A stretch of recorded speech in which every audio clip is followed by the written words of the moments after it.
Em Provérbios 25, a Bíblia fala: como água fresca para a garganta sedenta, é a boa notícia que chega de uma terra distante. Então nós queremos dar uma boa notícia para a igreja essa manhã. Temos aqui conosco, no primeiro domingo, Luca e Sofia de Bel.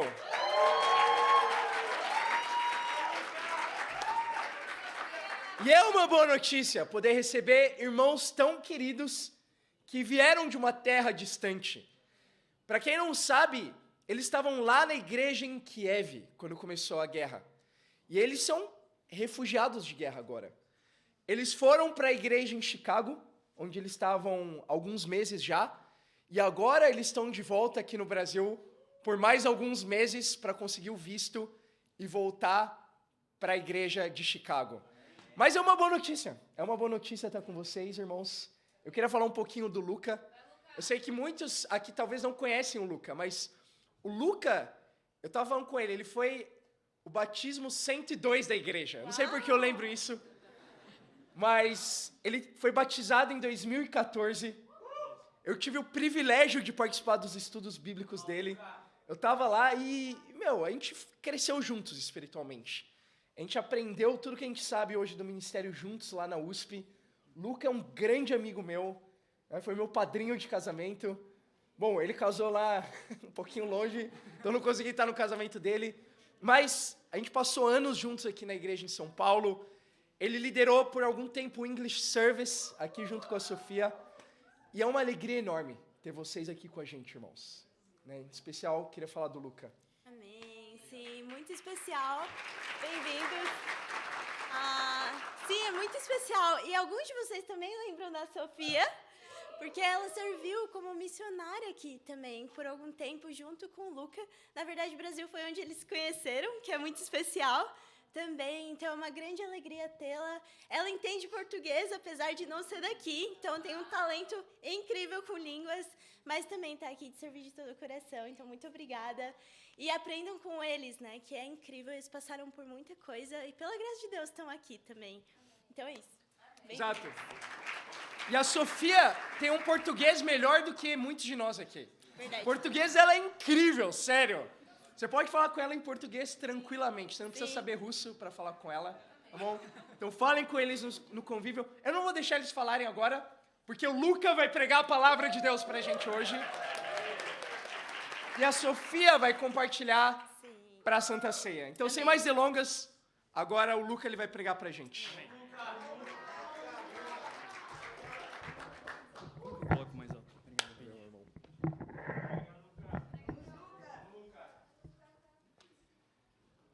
Um dia, às 4 horas da manhã, eu e minha esposa, Sofia, a gente acordou com um som. BUM! Eu pensei que fosse um trovão, de verdade. E depois disso, a Sofia falou, Luca, o que foi isso? Eu falei, deve ser um trovão. Foi muito alto o barulho. Lá no nosso apartamento em Kiev, na Ucrânia. Depois de alguns segundos, um som ainda mais alto. BUM!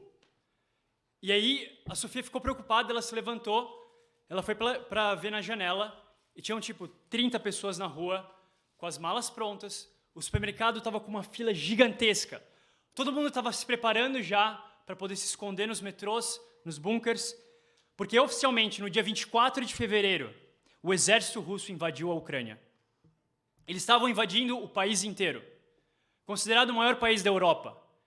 Eles fizeram um círculo, o exército russo em volta de todo o país, e a ideia deles era fechar esse círculo com as tropas russas, até chegar na capital Kiev, que é onde a gente estava. E eles chegaram, através de ataques com foguetes, com bombas, e a partir desse dia, a partir das 4 horas da manhã, do dia 24 de fevereiro, o país virou um caos. E todo mundo estava com medo, as pessoas chorando na rua. Foi a situação mais assustadora da minha vida. Você via meninos na rua, moleque de 18 anos, com metralhadoras na mão. O governo estava dando metralhadoras para todo mundo, homem, mulher, menino, menina. Eles estavam nesse nível de desespero. Qualquer um podia pegar uma arma e lutar pelo país. O metrô cheio de famílias, dormindo no chão. Parecia um filme. Crianças no chão, pessoas com cachorro, com gato, tudo. E todas as comidas que eles compraram no supermercado de última hora. O medo foi constante. E só mulheres e crianças foram permitidas de sair do país, para poder escapar para os países vizinhos que tinham fronteira. Todos os homens tiveram que ficar no país para lutar, acima de 18 anos. Eu sou estrangeiro, então como brasileiro eu pude sair. O Oleg, que é o pai da Sofia, ele é russo, então ele pode sair da Ucrânia também. Mas muitos discípulos, eles estão lá ainda hoje. E a gente fala com eles e eles estão em constante medo. Constantemente ouvindo bombas explodindo que pode cair perto deles a qualquer momento. Se escondendo em bunkers, se escondendo no metrô. E o medo é constante, como eu disse. Sabe, muitas pessoas podem dizer assim, mas Luca, por que você deixou o seu país para ir para a Ucrânia? Tudo bem, minha esposa é ucraniana, mas valeu a pena isso? Tenta imaginar isso, ficar longe da sua família por 3 anos, dos seus amigos, uma língua totalmente diferente, o russo, totalmente diferente do português, a cultura totalmente diferente, a comida totalmente diferente, e no final de tudo isso, terminar sendo caçado quase do país, por causa de uma guerra que colocou a minha vida e a vida da minha família em risco. A pergunta é, valeu a pena? E a resposta é, quando a gente chegou lá 3 anos atrás, infelizmente não tinham nenhum discípulo no ministério universitário, 0. E Deus abençoou o nosso ministério. E nesses 3 anos nós batizamos 30 discípulos, amém? 30 discípulos no ministério universitário. E para um país extremamente ateu, extremamente diferente da nossa cultura em muitos sentidos, isso foi uma grande vitória que Deus deu para a gente, amém? Alguns deles são boas notícias para a gente. É um rapaz chamado Maxim. Ele estuda engenharia. Depois que eu e a Sofia saiu, Maxim começou a crescer muito espiritualmente. E hoje ele se tornou o líder do ministério universitário lá em Lviv, uma outra cidade no leste da Ucrânia. Através de tribulações ele cresceu, amém? Hoje ele é o principal embaixador do Mercy. Ele viaja todas as semanas, 6 horas de trem, com bombas explodindo de Lviv até Kiev, na capital, só para levar remédios para senhoras na igreja que não conseguiram sair de Kiev por causa da situação de pobreza. Nós batizamos também Mohammed. Agora ele não é mais Mohammed. Como você pode ver, o nome dele é muçulmano. Ele veio da Algéria. E ele é um estudante estrangeiro lá na Ucrânia. E lá a gente começou a estudar a Bíblia. Ele foi nosso primeiro batismo no ministério universitário. Hoje em dia ele se chama Jeber. Por causa da perseguição muçulmana, ele teve que mudar o nome dele. Porque se as pessoas soubessem lá na Algéria que ele se converteu para o cristianismo, eles podem matar ele. É uma situação verdadeira. Mas hoje ele não está mais lá na Ucrânia também, porque hoje ele é missionário em Dubai, amém? Ele está pregando a palavra lá. É a primeira pessoa que prega em árabe na igreja de Dubai. Nós batizamos também o Kolya. São todos nomes russos. Kolya. Ele estuda ciência da computação e é um dos irmãos mais frutíferos da igreja. Muitos dos batismos que a gente tem foi porque ele trouxe. A gente batizou também o Lyosha. Lyosha, ele é surdo, ele tem problema de audição. Mas o Mercy, a gente está guardando dinheiro para poder comprar aparelhos de audição para ele. E ele tem um sonho. Ele falou, Luca, eu quero ser um evangelista. Esse é o sonho dele, amém? Depois que ele veio para a igreja, ele batizou a irmã dele, a irmãzinha dele mais nova, Lera. Ela tem 14 anos de idade.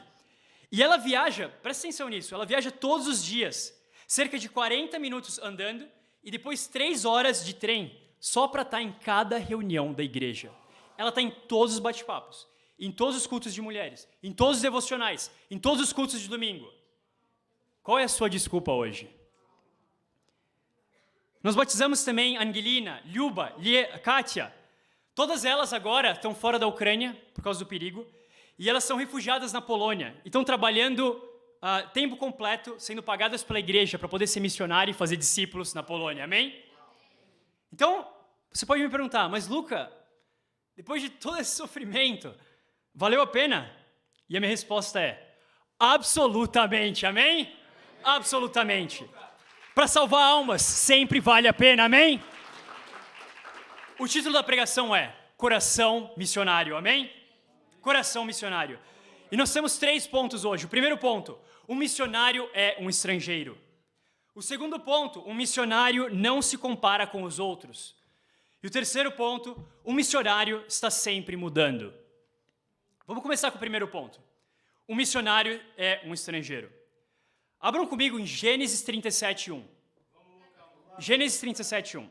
A gente vai ver a história de José. Muitos de vocês conhecem ela. Então, por isso, eu só vou enfatizar algumas partes principais da vida dele. José, ele foi um missionário. Ele foi um estrangeiro, maior parte da vida dele. Viajando pelo mundo, estando em lugares que ele não conhecia muito bem a cultura. E vamos aprender algumas lições sobre a vida dele. Gênesis 37:1. A Bíblia diz assim: Jacó habitou na terra de Canaã, onde seu pai tinha vivido como estrangeiro. Vamos parar aqui. Então, aqui a Bíblia diz que Jacó, ele era da terra de Canaã. E por mais que seus filhos nasceram na terra, Jacó não era da terra de Canaã, ele era um estrangeiro lá, mas por mais que seus filhos tenham nascido nessa terra, eles se sentiam estrangeiros, entende? Imagina, você é filho de estrangeiro, a cultura é diferente, eles eram estrangeiros. E José era um estrangeiro, ele era um hebreu. E depois ele foi também estrangeiro na terra, no Egito. Mas eu queria, talvez, abrir os olhos de alguns de vocês que a vida de um estrangeiro não é fácil. Às vezes a gente tem a tendência de pensar, não, é fácil. Algumas pessoas pensam assim, mas o Luca foi para a Europa, né? O Luca está tendo lá uma vida boa, né? Na verdade, não é assim. A vida de estrangeiro não é fácil. Primeiro de tudo, só para contextualizar, aula de geografia, a Ucrânia não é na Europa. A Ucrânia fica na Eurásia, que é considerado os antigos países que eram da União Soviética. Então, Ucrânia, Geórgia, Uzbequistão, Cazaquistão, todos esses países. E é considerado um país de terceiro mundo. Em muitos sentidos, é pior do que o Brasil. Em outros sentidos, é melhor. Mas é diferente. Segundo, desde que eu cheguei lá, eu tinha muito claro na minha mente, eu não estou aqui de férias. Eu estou aqui em uma missão. Eu sei porque eu estou lá. Eu estou lá por uma missão. Eu sabia desde o primeiro dia. E todas as diferenças com o Brasil me lembravam disso, amém? O clima é diferente, menos 20 graus. Imagina isso. A comida é totalmente diferente, quase todos os dias sopa, porque é muito frio lá. Por 1 ano e meio, eu não falava nada de russo. Eu não conseguia falar com as pessoas, era difícil me comunicar com as pessoas. E todo mundo me via como um estrangeiro, uma pessoa estranha, entendeu? Estrangeiro, estranho. E quando eu falava que eu sou do Brasil, é como se eu fosse um alienígena para eles. Eles nunca viram um brasileiro na vida. Tente imaginar isso, quantos ucranianos você viu na vida? Provavelmente só a Sofia, né? É assim, então, você é um estranho, você é um estrangeiro lá. A cultura é totalmente diferente. Longe da minha família por 3 anos. 3 anos sem ver meu pai. 3 anos sem ver minha avó. Agora ela está velhinha, quase 90 anos. Provavelmente, eu não sei, talvez seja a última vez que eu vejo ela. A vida de estrangeiro não é fácil. E nesses 3 anos, como eu disse, eu não estava em férias, mas eu estava numa missão, amém? Uma missão de fazer discípulos. Mas eu quero animar vocês hoje também. Porque você não precisa ir para a Ucrânia, você não precisa ir para a Rússia, você não precisa nem sair de São Paulo para ser um missionário hoje, amém? Primeiro ponto, o missionário é um estrangeiro. A surpresa é que, se você é um discípulo hoje, você já é um estrangeiro. Você já é um missionário, amém? A Bíblia diz que a nossa cidadania não é nessa terra, mas nos céus. Amém? Você hoje já é um missionário. Você tem que se sentir um missionário, você tem que se sentir um estrangeiro. Onde você vai?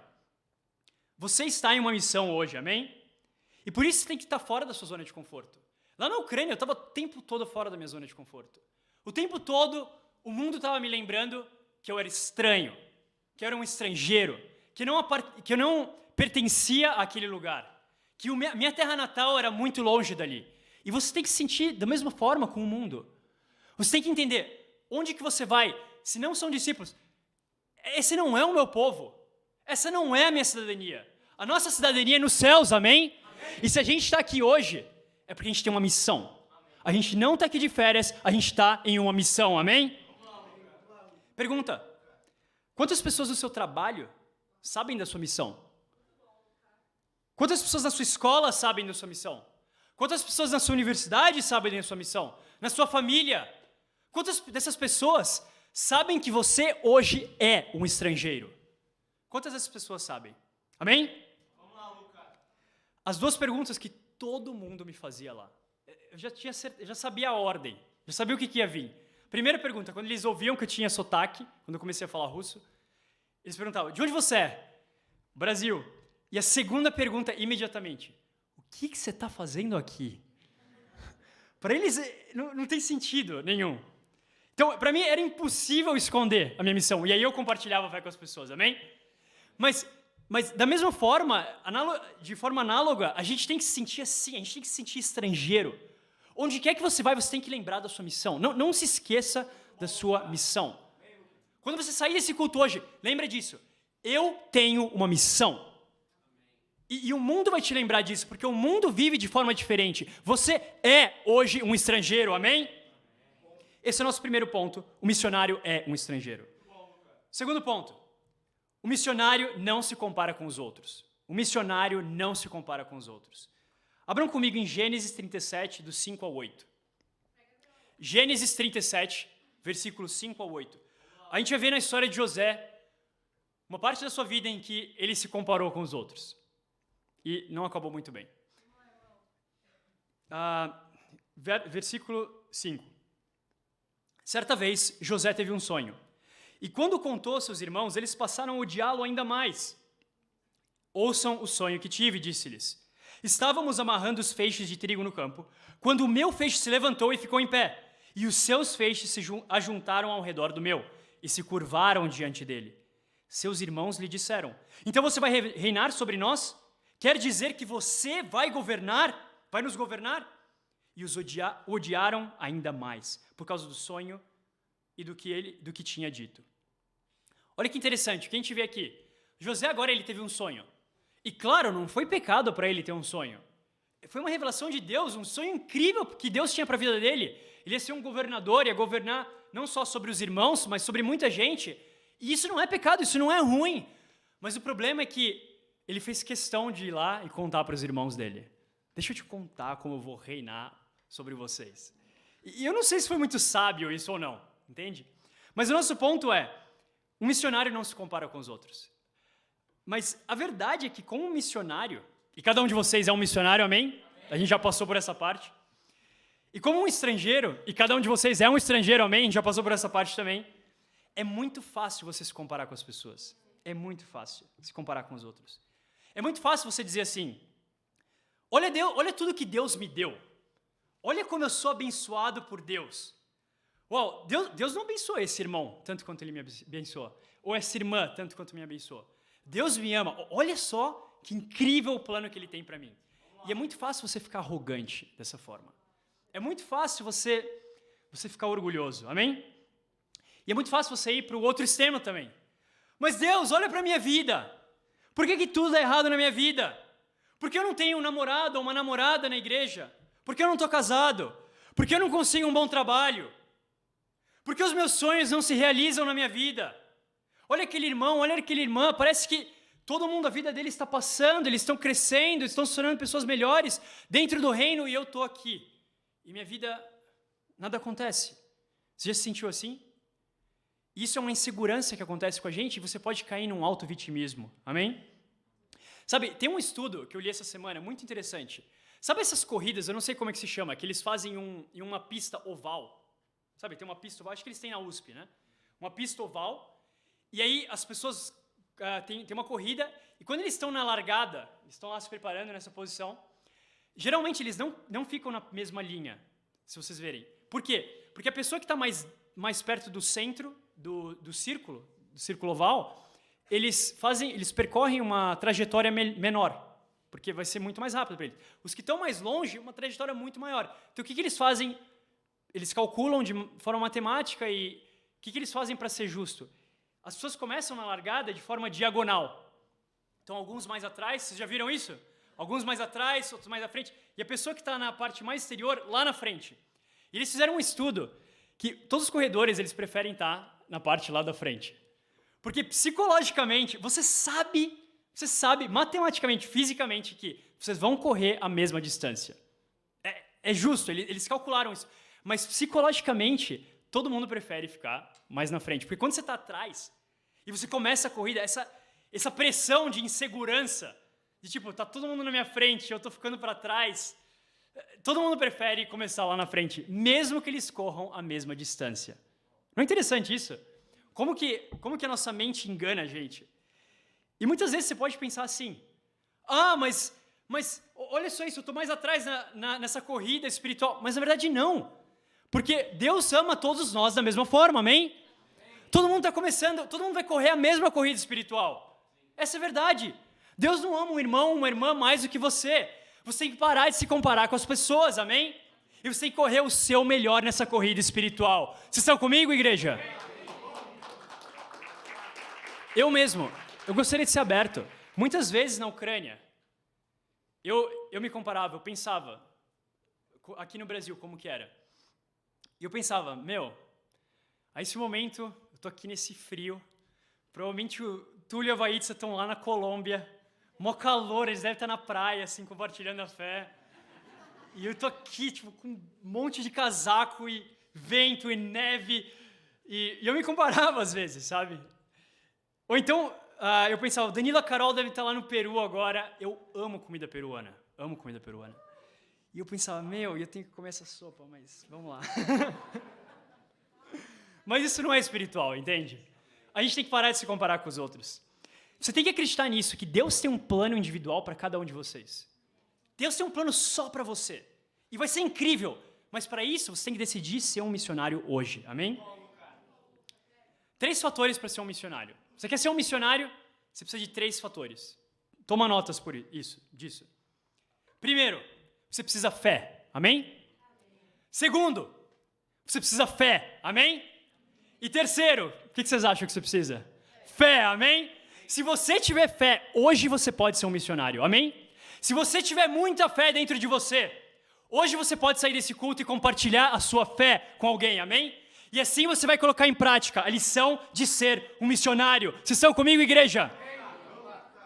Um ótimo exemplo disso é o Piai, Gustavo Piai. Talvez alguns de vocês não conheçam ele. Ele também veio daqui do Brasil. Ele é casado com a Ana, que é russa. E, honestamente, ele me falou isso mesmo. Ele não era treinado para o ministério quando ele saiu daqui do Brasil. Mas lá ele cresceu muito. Porque quando você está na pressão, quando você... Não tem ninguém para fazer isso, mas você. É você ou você? Você tem que crescer espiritualmente. E ele cresceu muito. Ele é um dos discípulos mais frutíferos na igreja lá de Kiev. As pessoas amam ele lá em Kiev. Ele era o meu braço direito, ele ajudava com as canções, ele ajudava com tudo. Tudo que eu não queria fazer, ele fazia. Eu tô brincando. Mas esse é um ótimo exemplo de uma pessoa que tinha nada, mas só uma coisa, fé. A esposa dele não é nem ucraniana, é russa. E eu não sei se vocês sabem, mas ucranianos e russos, eles não se batem muito bem. Então, uma russa na Ucrânia foi um sacrifício para eles, entende? E eles foram para lá e 3 anos eles serviram com a gente, estudando a Bíblia com as pessoas, discipulando pessoas, batizando pessoas, sendo treinado. Tudo que eu passei, ele passou também. E até mesmo a guerra. Mas ele tinha nada quando ele saiu do Brasil, nenhum treinamento. Só uma coisa, fé. Quanto você tem disso hoje? Quanto você tem fé para ser um estrangeiro hoje? Para ser um missionário hoje? Amém? E nosso terceiro e último ponto. O missionário está sempre mudando. O missionário está sempre mudando. Sabe, é muito interessante isso. Quando eu estava criando esse ponto, eu pensei em colocar, o missionário está sempre crescendo. É mais positivo, né? Ia soar melhor. Mas eu estaria mentindo se eu falasse isso. Porque isso não é verdade. O missionário está sempre mudando, isso é verdade. Mas, como missionário, você está o tempo todo sob pressão. Então, ou você está crescendo, ou você está caindo. Mas você está mudando, você pode ter certeza disso. E a igreja aqui, com certeza, é a mesma coisa. Porque a igreja é como se fosse um organismo. Nós somos o corpo de Cristo, Cristo é a cabeça. A igreja está mudando sempre.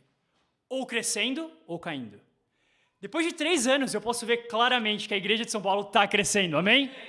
Não só numericamente, mas espiritualmente. Muitos discípulos aqui, mudaram muito, de forma positiva. E isso me dá muita felicidade no meu coração. Para mim é como se eu estivesse vendo um filme. Sabe quando você vê um filme no começo, aí você dorme e acorda só no final, e tipo, o que aconteceu aqui no meio? É tipo isso para mim. Mas de forma muito positiva. A igreja aqui mudou muito, de forma positiva. Mas individualmente, na vida de cada um de vocês, você tem que entender isso. Você está mudando. Você está mudando hoje. Até fisicamente. Existem estudos que nosso cérebro, ele muda fisicamente. Ele se move com os anos. Formam novos neurônios, outros neurônios morrem. Você está mudando a cada dia. As suas células do seu corpo não são as mesmas de 3 anos atrás. Morreram algumas, nasceram outras. Então, de certo sentido, você é literalmente uma nova pessoa. Fisicamente dizendo. E espiritualmente também, amém? A pergunta é, você é uma melhor pessoa, você é um melhor discípulo hoje ou um pior discípulo hoje? Como você está espiritualmente? Como missionário, como eu disse, 24 horas por dia você está fora da sua zona de conforto. Mas hoje você é um missionário também, amém? Vamos terminar com uma escritura falando desse ponto que o missionário está sempre mudando. Abram Gênesis 42, do 6 ao 8. A gente vai ver agora no final, na metade final da vida de José, o que aconteceu quando ele já mudou muito na vida dele, se tornou o segundo homem mais importante do Egito. Esse é o contexto aqui. E agora ele vai encontrar os irmãos dele. Olha que interessante o que acontece aqui. Gênesis 42, do 6 ao 8. José era o governador do Egito, e era ele que vendia trigo a todo o povo da terra. Por isso, quando os irmãos de José chegaram, curvaram-se diante dele com o rosto em terra. José reconheceu seus irmãos logo que os viu, mas agiu como se não os conhecesse. E lhes falou asperamente: de onde vocês vêm? Responderam eles: da terra de Canaã, para comprar comida. Presta atenção nesse final. José reconheceu seus irmãos, mas eles não o reconheceram. Lembre-se disso. O Antigo Testamento contém representações físicas de verdades espirituais. Amém? E essa última frase é muito importante. José, ele reconheceu os irmãos dele, mas os irmãos dele não reconheceram ele. O que significa isso? José cresceu muito. Ele cresceu muito espiritualmente. Ele mudou muito na vida dele de forma positiva. Mas talvez os irmãos dele não mudaram. Talvez eles nunca se arrependeram daquele pecado. E por isso que quando ele olhou para os irmãos dele, depois de anos e anos, ele falou: mas é a mesma coisa. Eles não mudaram nada. Não é incrível isso? Como eu falei, a igreja aqui em São Paulo mudou muito. Muito mesmo. Muitas pessoas se batizaram, muitas pessoas não me conhecem aqui. E foi só 3 anos atrás. Por exemplo, o Willy. Cadê o Willy? O Willy Nakada. O Willy mudou muito, gente. O Willy está muito mais maduro agora. Eu consigo ver isso. Ele está muito mais maduro, ele está cheio de tatu agora também. O Freitas mudou muito também. O Freitas também está mais maduro. Um pouco menos que o Willy, mas está mais maduro também. Está barbudo. Quando eu vi ele no aeroporto, eu pensei que era a máscara dele. Está barbudo. O Edu também. O Edu, cadê o Edu? Tá bom, ele não está aqui. Mas o Edu mudou bastante também. O Valdir, cadê o Valdir? O Valdir está casado, amém? Isso para mim... Valdir, me desculpa, cara, mas foi difícil para mim acreditar. Não, eu estou confessando o meu pecado aqui, desculpa. O Valdir, sério? Quando eles me falaram, eu não sei quem que me falou, eu falei, mas qual Valdir? Eu só tenho um Valdir na igreja, né? Mas o Valdir cresceu espiritualmente, amém? E Vini e a Bia lideram a principal igreja aqui na América Latina. Uau! Cara, eu lembro eu e o Vini junto lá na USP, quando ele tinha brinco ainda. Acho que vocês não lembram disso, né? Depois ele conta para vocês as histórias. Sabe, tudo mudou muito, entende? Mas a pergunta é, como era a sua vida 3 anos atrás e como é hoje? Quanto você mudou? Quanto você cresceu espiritualmente? O quanto você mudou? Ou você mudou de forma positiva ou negativa? Ou você ficou estagnado? Se você é um missionário hoje, se você vive como missionário, se você está sob pressão, se você se vê como um estrangeiro nessa terra, eu posso te garantir, você está mudando todos os dias. Ou para melhor, ou para pior, amém? Eu gostaria de finalizar com um desafio. É um desafio muito simples, mas talvez só alguns de vocês Vamos fazer ele. Eu gostaria de pedir para vocês escreverem um pedaço de papel, uma frase.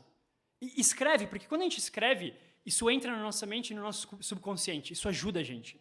Escreve essa frase em uma linha só. Você pode fazer agora ou depois, mas responde para você mesmo essa pergunta. Quem você gostaria de ser para Deus 3 anos à frente, daqui a 3 anos? Que tipo de discípulo, que tipo de discípula você gostaria de ser para Deus daqui a 3 anos? Você tem ambições espirituais para Deus? Ou você só quer continuar vivendo de forma confortável e fica aqui, tudo certo? Ou você realmente, ok, vamos lá, eu quero ficar sob pressão, eu quero ser um missionário hoje, eu quero ser um estrangeiro, até mesmo que eu não precise sair da minha cidade, mas eu quero ser um missionário, um estrangeiro aqui mesmo, e sair da minha zona de conforto, e crescer. E 3 anos depois, quando o Luca voltar da Ucrânia, sei lá onde eu voltar, ele vai ver, ele não vai me reconhecer, de tão diferente que eu vou estar espiritualmente, amém? Escreve num pedaço de papel, isso vai te ajudar. Então, em conclusão, a gente viu hoje 3 coisas, 3 pontos. Coração missionário.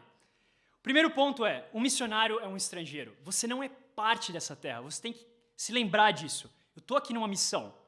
Segundo ponto, o missionário não se compara com os outros. Deus tem um plano para a sua vida, não se compara com os outros. Lembra que Deus tem um plano para a sua vida. E terceiro, o missionário está sempre mudando, ou positivamente ou negativamente. Mas eu espero que todos nós aqui, a gente vai estar sempre crescendo espiritualmente para Deus. Amém? Lembre-se disso. Para você ser um missionário hoje, você só precisa de 3 coisas. Fé, fé e fé. Amém? E para Deus seja glória. Amém. Obrigado.